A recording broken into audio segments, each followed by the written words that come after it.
The factory workers of the early 1900s often faced long hours, low pay, and unsafe working conditions. Many of these workers had emigrated from other countries, and while working conditions in America were often better than in Europe, they were still horribly lacking in many areas.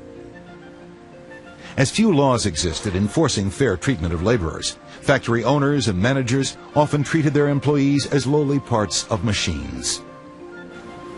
Working 10 to 12-hour days for work weeks that often stretched 6 to 7 days, factory laborers were routinely worn out or ill from overwork.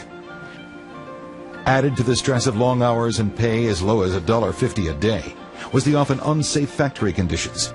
Factories were often filthy, underheated, underventilated, and dimly lit.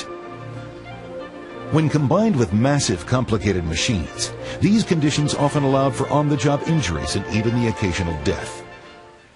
The accident rate in America's factories, mines, and railroads was higher than for any other industrialized nation.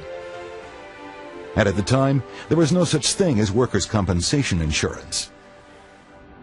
The cities were so crowded that replacing an injured worker was easy for employers. If you couldn't work, someone else could easily take your place.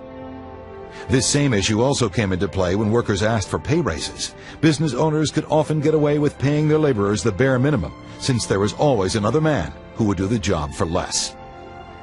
The terrible working conditions also aided the spread of disease. Tuberculosis could quickly spread through poorly cleaned factories, and black lung disease was the scourge of miners.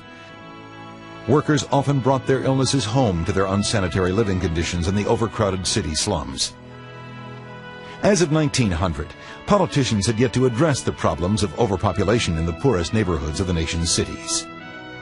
No standards existed for building or maintaining apartment buildings. Unethical landlords would force large families to cram into tiny 1- or 2-room apartments, oftentimes with no restrooms and few windows. Many of these families were recent immigrants who were forced to live under such conditions because they couldn't afford anything better. For the poor and immigrant populations, it was often necessary to have all members of the family contribute what they could to help make ends meet. While men toiled over heavy machinery, women often found work sewing in clothing factories. Worst of all, however, was child labor. Though there were laws aimed at protecting young children from factory work by the early 1900s, these laws were rarely enforced. Around the turn of the century, it's estimated that around 10% of girls and at least 20% of boys 15 and under were working jobs in factories, mines, or farms. Workdays were just as long for children as they were for adults. Accidents were more common among the child laborers, who were forced to work the same dangerous machinery as adults twice their size. The situation was dire, but there was little incentive for factory owners to change their ways. As long as labor was cheap and in large supply, their profits would continue to grow.